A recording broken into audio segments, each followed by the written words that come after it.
This is To Catch a Con Man, Season 2, In the Victim's Voices.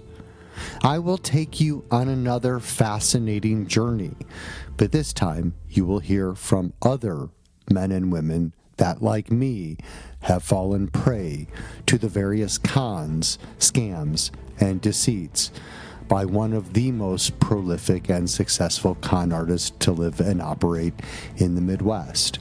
You know him as Ricky Dugo. Could $100,000 sustain my life? It couldn't even come close. So listen to me. If I was going to be in some sort of con, scam, conniving thing, it'd be for millions. It wouldn't be for $100,000. To Catch a Con Man is brought to you by Studio 847 in Long Grove, Illinois. Listener discretion is advised, as some of this programming contains language and content that might be offensive to some listeners. Join me on this adventure to catch a con man. This is Adam Albin.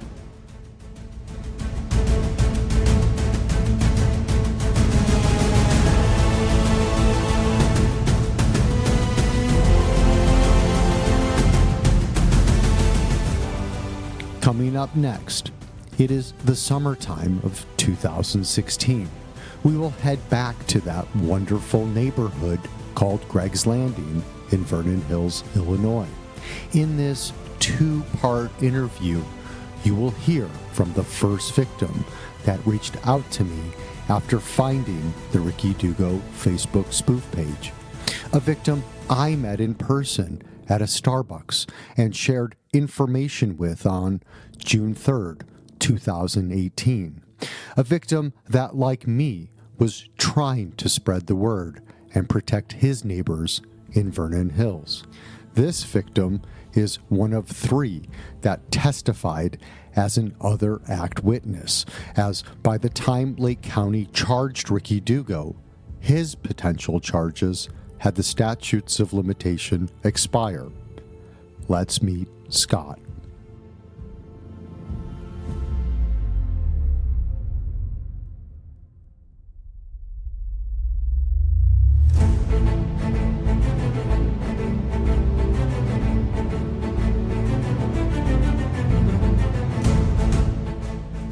It's November 6th, 7:30 Central Time.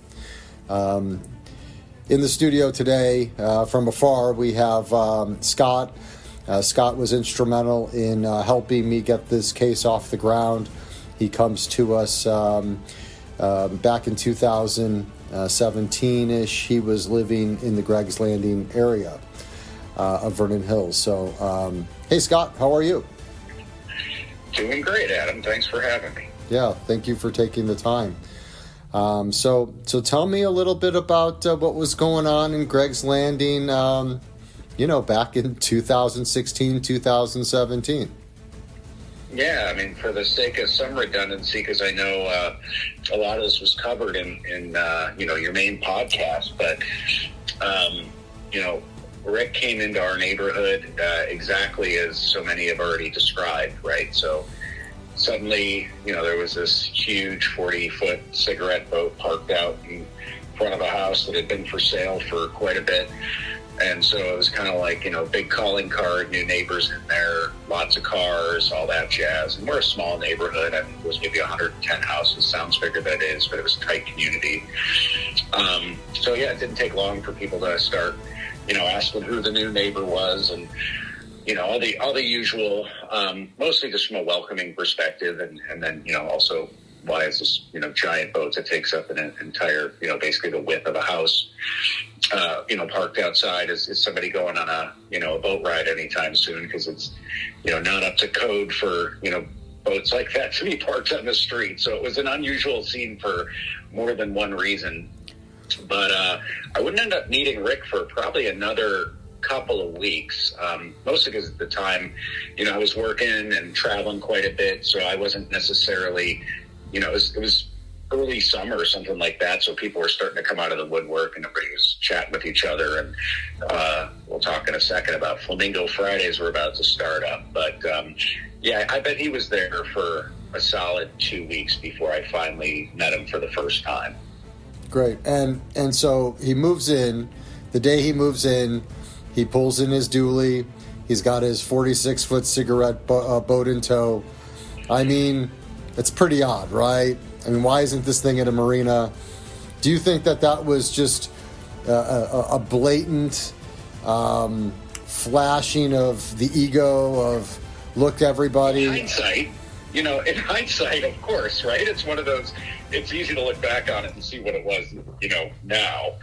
Back then, like I said, I legitimately thought, hey, these people just moved in, so maybe they just needed to, maybe they came from somewhere else and they needed to have the boat parked out front. In Vernon Hills, you can call the local police and get kind of a temporary permit to park on the street overnight or what have you. So I thought maybe, all right, it'll be there for a day and then it'll go. And so I didn't really think anything of it, to be honest with you. I thought it was just part of the move. But yeah, as time would progress, you'd see more of that flashiness. How long was the boat out there? Do you know? Do you remember? I can't say, like I said, because I was traveling a lot, but it was enough for people to talk about seeing it more than once. Got it. So whether it stayed there or it went back and forth, I can't recall. But, like I said, it was just there for a day. People would have talked about it, hey, did you see it? But it was kind of like, it's still there or it's there again. I mean, it was a topic of conversation in the neighborhood. Great. All right. So a couple weeks later, you meet Rick Dugo. How do you meet him? Well, anybody who's met him. So for those folks who, listen and had met him, he's pretty outgoing. I think you at one point described him as being, very socially skilled, and he probably would have made a great salesman or in a legitimate job. So he really took no time in kind of working his way around these Flamingo Fridays. And for those who don't know what that is, it's really just an informal gathering in a neighbor's backyard. It's kind of a bring your own drink situation. Everybody kind of brings some food to share, and you just kind of hang out and chat. And it's pretty low key. And so, yeah, it was pretty quick, of me arriving before he just came up and introduced himself. And he's a very large guy, not just in sort of muscle mass and all that, but he's tall. I don't know exactly how tall he is, but it was, I'm 5'10", and, he had a good 4 to 6 inches on me. And, just very, I don't want to say loud, because he wasn't necessarily loud, but just very outgoing, shook your hand, super firm, and just kind of tried to make his presence known. That's the best way I could describe it. It was just, he wanted to be seen, and it didn't take a lot to sort of see that. So, again, how much of that is revisionist memory? But, as I look back on it, it's like, this guy wanted to be seen. He was trying to command attention. Yes, absolutely. Great. And at the time, benefit of the doubt, new neighbor, just kind of like, we've had, for perspective, a lot of ex-Bears. We had the quarterback coach of the Bears. We had a lot of local names living in our neighborhood, because a couple of the homes were actually owned either by the Bears organization or a broker that would lease to players and coaches. So we were used to having these either bigger personalities or, athletes in the neighborhood, just because it's relatively close to the training facility. And, it's not a super upscale neighborhood in the sense that we were getting the Brian Urlachers. We were getting the guys who were going to be playing for a year or two on a contract, or maybe they were rookies. And anyway, so we were used to that type of personality, but this was just different. Right. Very different, I'm sure. At what point, at the same time, are you meeting his wife and his kids and all of that? I take it that, they're all coming to Flamingo Fridays. So my kids would go to school with his kids, although they were younger. So yeah, we did see him, and there was kind of a tendency for the older kids to watch the younger kids at the Flamingos. So, I had seen them. I didn't meet his kids until later.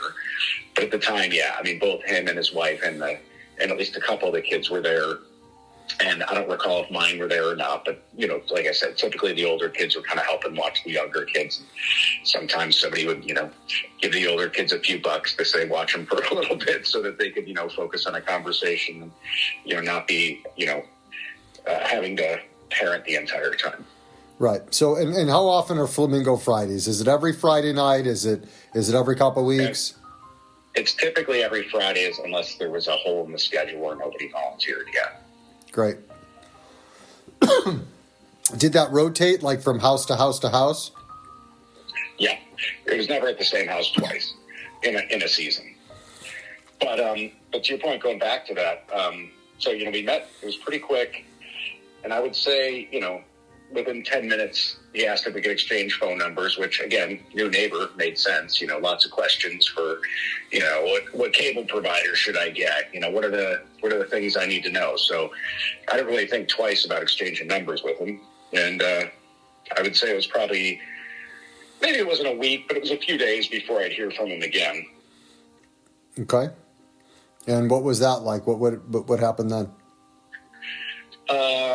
Literally, it was a quick stop by. It was, hey, are you around? And then, I just walked out the front of my house. He drove up, and I don't recall at the time if it was in the dually or it was another car with the limo tinted windows, so it comes rolling up, and then you can't see who's in the car until the window comes down.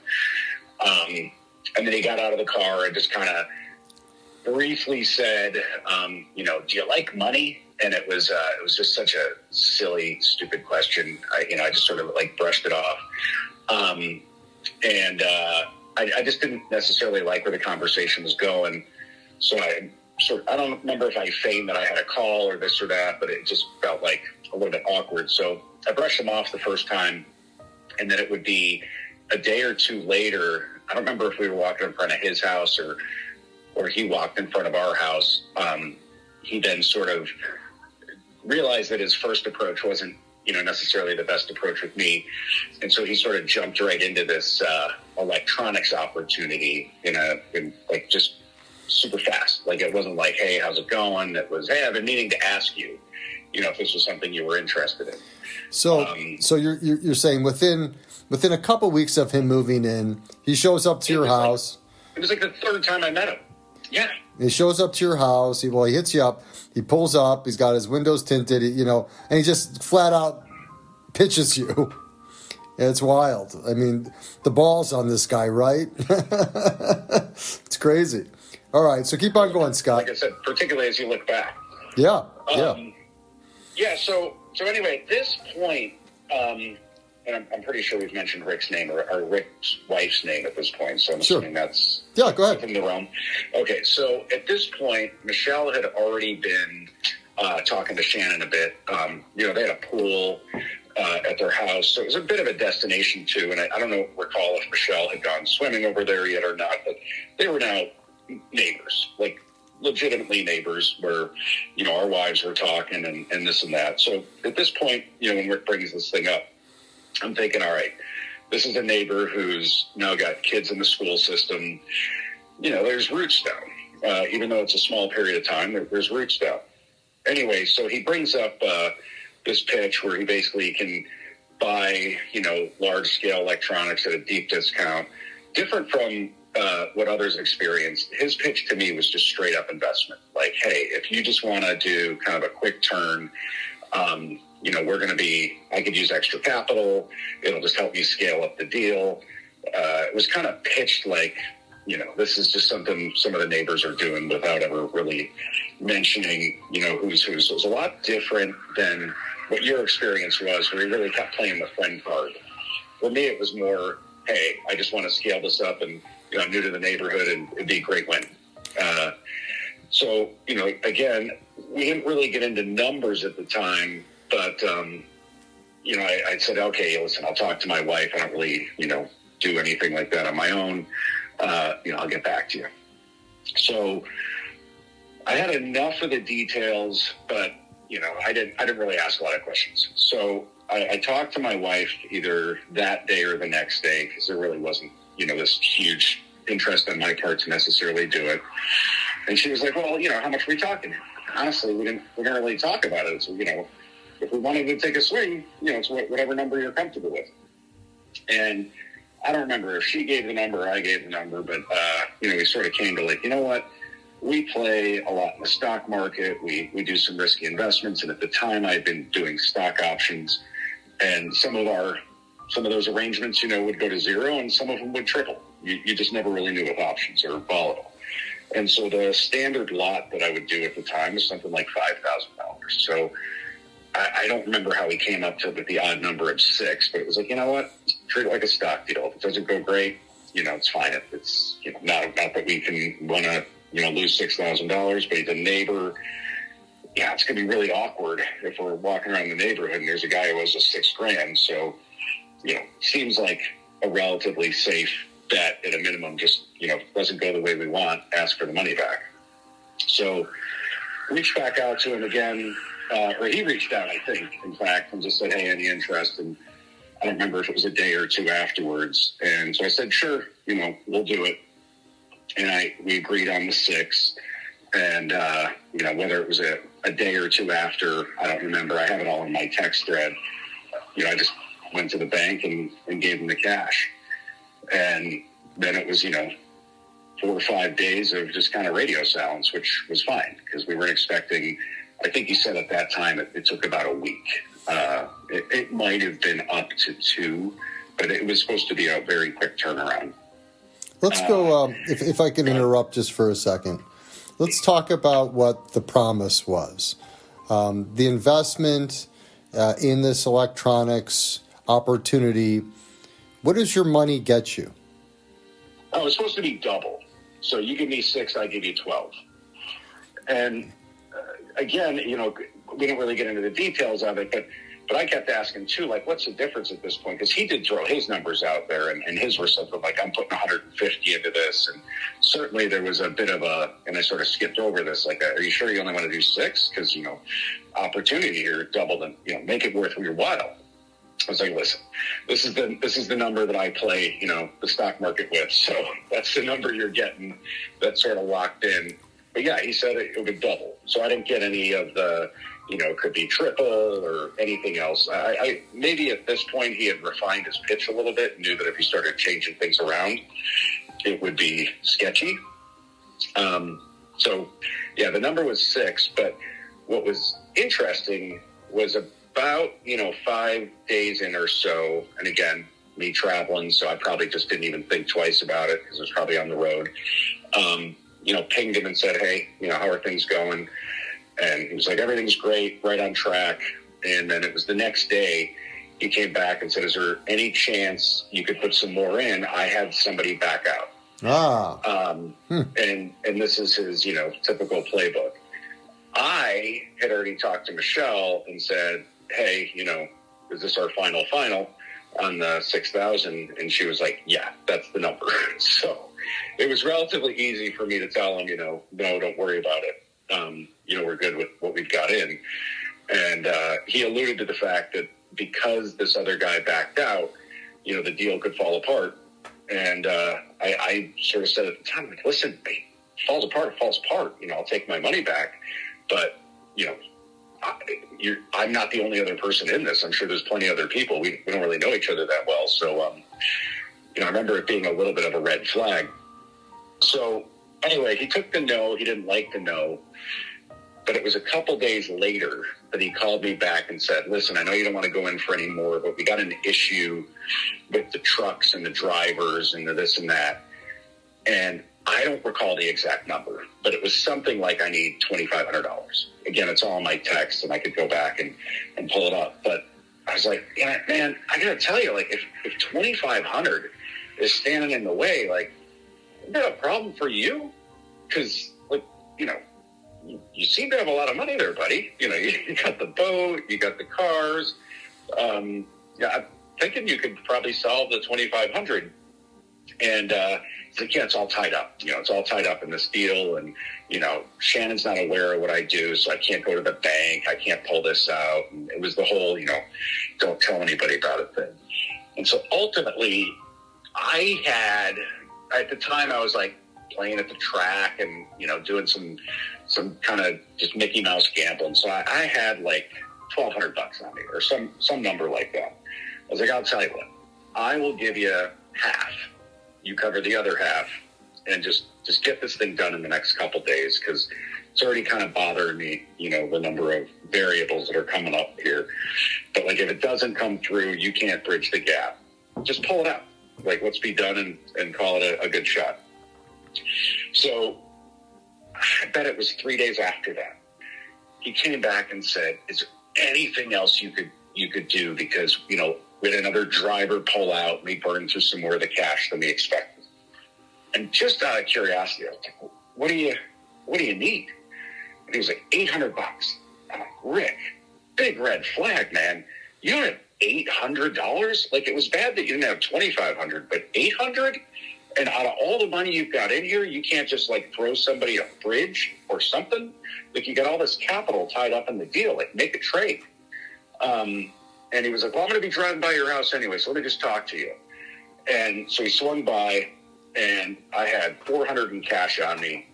I was like, I don't want to have this conversation ever again. Here's half the cash I have on me, and I gave him another $200. So I had been Mickey Mouse now out of like another $1,400. Again, exactly is moot. But the last $200 bothered me more than the first $6,000 by a lot. I remember thinking to myself, I've already been robbed. Like, I knew it in that moment. It was like, I remember walking in and having the conversation with my wife later that night that I'm pretty sure this whole thing was a scam. I don't know how this guy's going to deal with like walking around the neighborhood, but who puts a deal like this together and is a few $100s short? Like, it was crazy to me. And then the next time we spoke, that's when things started to get a little more tense, because it was just excuse after excuse. It was, one of the things was, and you got to remember, his deal was similar to the one you mentioned, where it was a lot of TVs. And then one of the next conversations was a bunch of the refrigerators were the wrong brand. I'm like, why are the refrigerators involved in this? I thought this was an arrangement to get, TVs into a bar. He's like, well, yeah, but refrigerators were part of the deal, and they were the wrong brand. Okay, well, deliver the rest of it and swap out the fridges afterwards. I don't think it's all pending on, that.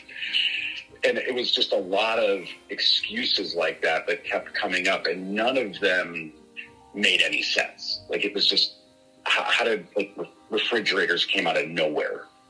And I sort of knew at that point, and again, it's always a series of revelations. Like, I know, but I still have hope. I know, but I still have hope.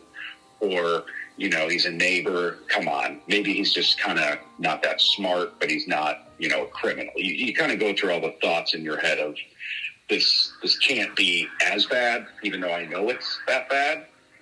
And so a couple more weeks would go by. And finally I just said, all right, get me my principal back. And it was more or less like, forget all the additional money and stuff that I gave you. I want the $6,000 back. Because the other money was kind of like my play money that was just cash. It was money that I'd used to go to the track or whatever. But the $6,000, that came out of the bank. And so to me, I owed that back to my wife. And it wasn't, I brought the deal to her. So, I felt responsible for it. And as a matter of principle, and her hanging out with his wife, I was like, we're going to use that pressure. I'm like, Rick, you said don't tell anybody, but Michelle knows that, we went in on this, and she's going to talk to Shannon, and it's going to get pretty awkward. And it's like, no, you didn't tell Michelle. She can't know. I'm like, Rick, I don't want to tell you, she knows the money's missing. I had to explain it to her at some point. So I didn't necessarily tell him at the beginning, by the way, that she was part of the decision. So instead, I sort of played the pressure factor of it's now been a month and the monthly statement showed up. And so she's going to ask questions about $5,000 and $6,000, just leave the bank account. And he's like, well, I could just jeopardize the deal in its entirety. And I'm like, Rick, the deal was in jeopardy within the first few days. What do you mean? At this point, I think this is the best swing I got is, just bringing your wife into the picture, because that might add some pressure. Unbeknownst to me, she probably knew about it the whole time. I don't disagree with that statement at all. So So he's coming up with excuses. You're on to him. You still have hope. That's an interesting thing because I think it's something all of the victims go through. And it's this feeling like, you've gotten yourself into something. You can't fathom the fact that this guy is going to screw you over. How could your neighbor, somebody that you're going to see all the time, how is this guy going to fuck you over, right? Because you're going to have to see him every day. You're going to have to see his kids and his wife. So it just becomes this, unimaginable thing. And I think that's, for you, it's a lot like me at the gym. You just kind of there's no way that could ever happen, right? So keep on going. What happens next? Well, I'm going to say, by the way, for you, I think it was even crazier because he had put his roots down at that gym for years. Right, he waited. For us, it was kind of it was almost more irresponsible on our part because, the guy was there for a few weeks, but, buys a house. That feels like, well, at least you thought he bought a house. We didn't know. We didn't find out until later he didn't buy a house. But for us, it was those are some real roots coming down. Anyway, so, fast forward another few weeks. So now let's just say we're 6 weeks from the original situation. At this point, I just call him out. I'm like, Rick, this is clearly, obviously not going to happen.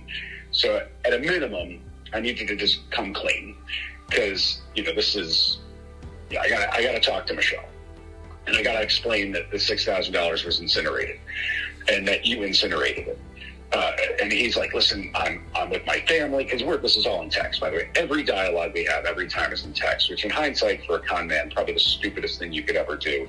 He was always really ambivalent about talking on the phone, which I find hilarious because, while you might have recorded a conversation at some point, most people aren't recording conversations, but every text is recorded just by default. So really kind of a questionable practice in hindsight, but he always insisted on text. So anyway, he's like, listen, this isn't a conversation I can have right now. I'm with my family. And at that point, I just said, listen, either you're here in the next 30 minutes or I'm having the conversation with my wife, and I'm guessing Shannon's phone's going to ring shortly thereafter. And he just basically responded with a profanity, 5 minutes. And it's broad daylight. I don't remember if it was a Saturday. Actually, you know what?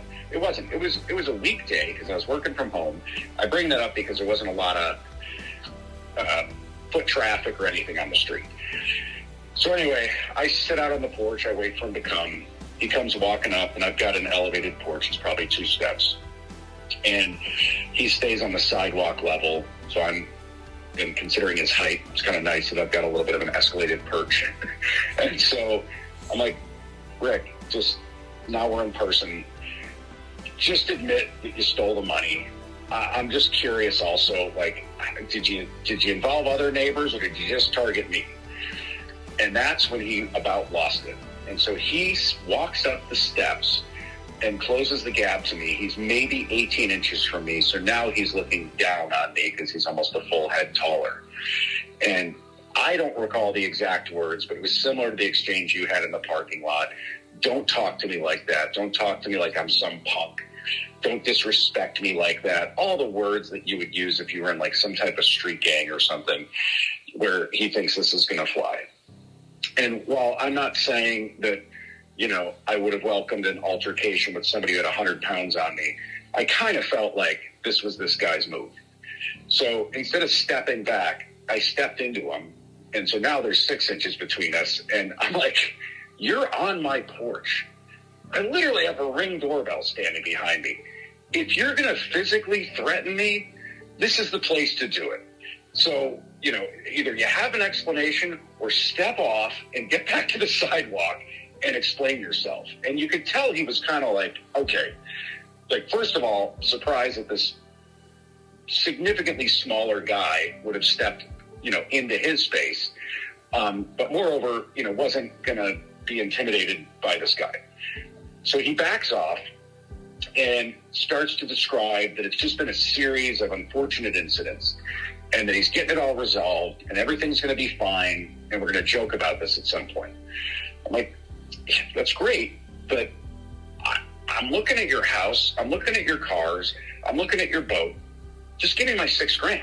Like, I don't really care about the deal anymore, Rick. Talk to your wife, explain it all, and say that you had a bad business arrangement with a neighbor, if that's what you need to say. But I think we both know that you stole money from me. For whatever reason, you felt like $6,000 was going to change your life. You did this. You don't have to admit it. Just give me the money back. And, again, it's the whole, please stop, accusing me of being a scammer. I've got so many friends that have been involved in the deal. I need you to just stop thinking that way. A year from now, we're going to laugh about this. The whole kind of just the same script over and over and over. And it gets to the point where it's like on repeat. And I'm not having any of it. Like, Rick, I'm going to give you, a few days? Come up with the cash, or Shannon's getting the call. It's just that simple. It's like, we're not playing this game anymore. And he's like, listen, don't do anything. Just give me 2 days. We'll sort something out. So he leaves. I don't hear from him for close to a week. So finally, go ahead. One question is, during this time, have you had any sort of conversations at this point with any of your other neighbors, specifically around oddities that you had noticed, conversations that you've had with Rick Dugo? Have any of your neighbors come out and said anything back to you? Is this all kind of under the table? So at this point, no. It's like at the point of that confrontation, no. But in the days that would follow, I would start having conversations with a few other neighbors. And none of the other neighbors would firsthand say they were involved in any investment with them. They all kept saying they heard of other people that were involved. Okay. It would be 2 or 3 months before individual neighbors would start chiming in and saying, yes, we gave him money. Yes, we gave him money. Same deal. It was apt. It was this and that. But I think kind of for the same terms he kept putting on the table that don't tell anybody because it'll jeopardize the deal, that everybody kind of had this sense of hope that they were going to get their money back. Now, I can't speak to the dollar amounts because I don't know. And frankly, I just felt like it was private and I wasn't really wanting to take it any further. My view at the time was this was maybe a one-off thing, and I didn't think of it as a sort of a serial scam artist thing, which I should have, because that would have made a whole lot of sense. Like, why do it once? But who would do that for, let's say he collectively got $40,000 out of the neighborhood. It just seemed like kind of silly. And then I'm trying to think. It was a week before we spoke again. I reached out to him and, nothing. And eventually he got back to me with another series of delays and lies and this and that. And I don't recall if my wife called his wife directly, but there was an exchange at some point, whether or not it was just, walking in the neighborhood or what have you. But, the cat was out of the bag, and, we more or less said, hey, your husband's a thief and stole our money and probably stole a lot of other people's money. And, it's going to be pretty awkward around here. And, our kids know your kids, and we're going to keep the kids out of it. They don't need to know about it.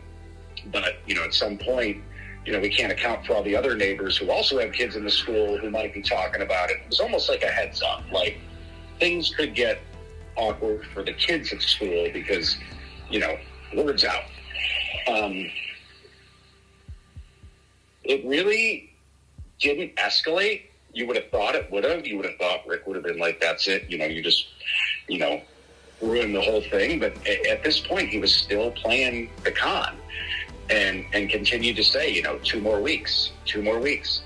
And remember, that deal was in July of 20. That was July of 20. It was July of 2017. I just want to clearly state the date, July of 2017.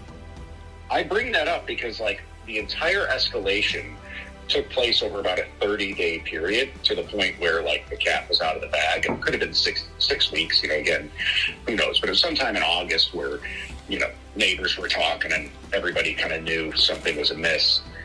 He was still playing the game that the money was coming in October. And at some point, whether it was October or early November, I just sent him like a pretty lengthy text that, we're going to be getting the word about you, out in the neighborhood and throughout as much of Vernon Hills as we can, that this is kind of your game. So just be aware, there's not going to be a lot of takers out there. And that's going to be more or less, our mission is to make sure people know never to give you any money. And I don't remember exactly when the moving truck showed up, but it was, I don't think you'd know actually. Do you know when the moving truck showed up? The moving truck showed up May 29th of 2018. So he was still in the neighborhood for another 5 months after I sent him sort of what I would call a cease and desist. As in, stop sending me, these fake timelines, these fake deadlines, and all this other stuff. And that I would be letting people know, who he was. So we didn't see him. Yeah, I drove in and out of the neighborhood like a ghost for the remainder of the time he was there. And that's what I was going to ask. So at some point, he stops attending Flamingo Fridays. Maybe they wrapped up in the summer. Is there any neighborhood activities? They did wrap up in the summer, but he stopped attending them, long before that cease and desist text, because the awkwardness, obviously would have been a factor. So October comes, October-ish, winter's coming, you send him a cease and desist. All right, keep on going. This is wild. Yeah, so at that point, it was done. Like, from my perspective, it was just done. It was, again, I equate it to like a really bad stock deal. It was just gone. And from time to time, we talked to neighbors, and it was one of those, people didn't like to talk about it, but they all kind of agreed, like, this guy was, a real asshole. And by the way, in November-ish, he would invite people over for UFC fights. And it was like bring your own beer situation. So first of all, who invites people over to their house? Like, Flamingo is one thing, but you're going to say, I'm going to have this event. And so we heard about this afterwards. We never went to these UFC things, but he was continuing to have people over almost into November, and then that all shut down. And so by December, like I said, they were going in and out of that neighborhood with the windows rolled up, in and out, no stopping for anybody. And then, whatever it would have been May, they had moved out. And I'm pretty sure it was that summer, Adam, if I recall correctly, I don't know, that you reached out to me, or that you made the spoof page. So Am I right on the timing? I might be wrong on that. So you're correct. So he cons me in March. The Dirty comes out in late May 20-something. May 29th, I created the spoof page. May 29th, coincidentally, he moves out in the early morning as Faraz is flying into Chicago, comes to Chicago for an official eviction. And then you and I, the spoof page goes up, and then somehow you reached out to me. I got an email from you. Right. It was an anonymous email, and then we met. But let's go into so he moves out, and then, I mean, at what point are you totally confident that other people in your neighborhood had fallen prey to Rick Dugo? Is that back in that October time frame? Yeah, again, nameless and not nameless, but nobody was acknowledging it. It was them personally. Nobody was bringing up numbers. And then I'd say, within a few weeks afterwards, suddenly some people were saying, yeah, we gave him a few thousand, and yeah, we gave him a few thousand. And others were just, no, I know so-and-so, gave him, some money. So it was just kind of funny how, because we were pretty open about it. We were like, yeah, no, we did a stupid thing. It's just, at this point, it was water under the bridge. I was more angry that he might still be actively doing it, which, by the way, would have been why I would have reached out to you so quickly, because at that point my mentality was, oh my God, despite getting the word out, and we got the word out. Like, we would have, how many neighborhoods are in Greg's Landing? Call it 12, full subdivision, something like that. Correct. We would have been in contact with people in 8 of them. to spread the word, including, by the way, where he would end up on that Crenshaw address. So everybody, in theory, assume, if people all talk to each other, that word should have been pretty widespread by, May of 2018. So I was, like I said, when I saw the spoof page, I was a little bit like, all right, so somebody feels like the word needs to get out faster. Because I could have told you people on the eastmost part, because I was on the westmost part of Greg's. People on the easternmost part all knew who he was and knew what the scam was. And I even had a high school friend who was a mutual acquaintance of ours, who, when I reached out to him when the whole thing was kind of unraveling, and this was before I was really kind of making sure other people knew, he was like, oh, I wish I had known. I would have warned you. Like, he's definitely, not somebody, you want to get involved with. And I'm like, you knew he moved into my neighborhood. Like, how about the heads up? So I was a little disappointed in that, because I do feel like if this individual knew him as long as he did, and he kind of knew that there was a pattern going on, it was a little bit of, you probably should have given a heads up, because we were very assertive in letting people know once we had our experience. Right. So you were doing your own little vigilantism within Greg's Landing. That's awesome that you guys were trying. It was just a warning, just a straight up, hey, don't give him money. It's a scam. And without putting it on Facebook or anything like that, because to your point, I was a little worried that, if you just, because we had the Greg's Landing page, we had our own page. I was a little worried about putting something, out in a, named publication, but I was very comfortable having conversations with, friends that I played poker with in the various subdivisions and letting them know, what this guy's pattern was. Yeah. It's awesome that you did that. That's one piece of this I never knew. So had you lived in Greg's Landing at the time, it might have helped. Yeah, unfortunately I was living in Gurnee, but to that point, now we're in Long Grove. To that point, though, it worked. It actually worked to all of our benefit, because the spoof page, on purpose, was directing traffic, or at least the goal was to direct his view to the Vernon Hills neighborhood. I had known that one of your neighbors, who may be one of my coworkers, also was taken. He was the first person I knew that was taken. So without him knowing, I wanted to keep the spoof page and the direction within Greg's Landing. I had to do that on purpose so that it would insulate me out in Gurnee to be able to fire off as many of these salvos his way that I could, because I knew it was just a matter of time before the page got taken down. So by the way, quick little side note, it worked brilliantly, because one of the first people he thought did it was me. Yeah, and let's talk about that. So you see the page, Scott, and you send me an email, and the email says, and I read this one out to everybody: don't know who you are, don't care to know your real name, just to give you a heads up.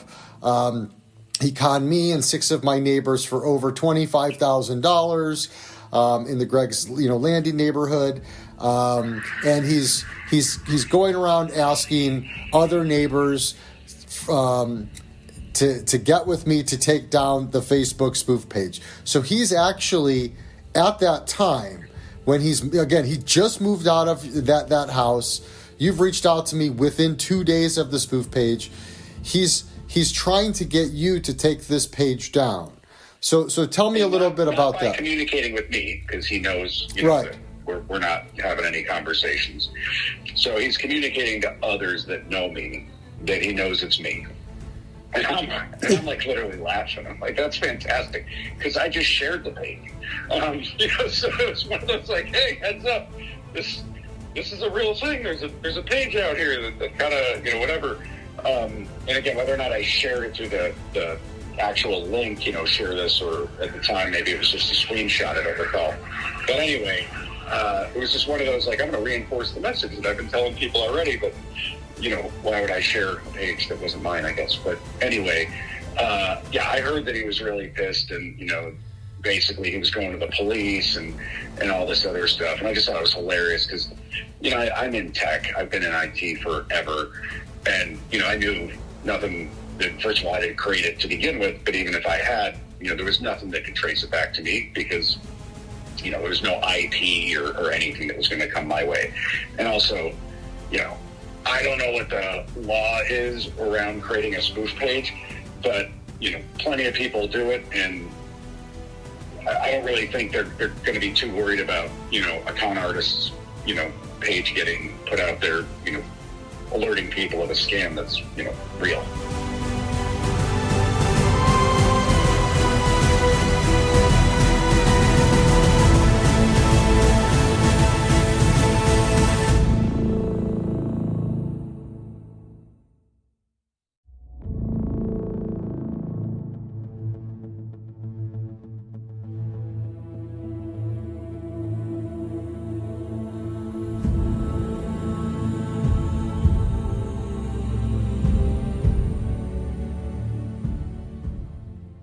The con man moves into Greg's Landing and within weeks starts to prey on his new neighbors by pitching his fictitious opportunities.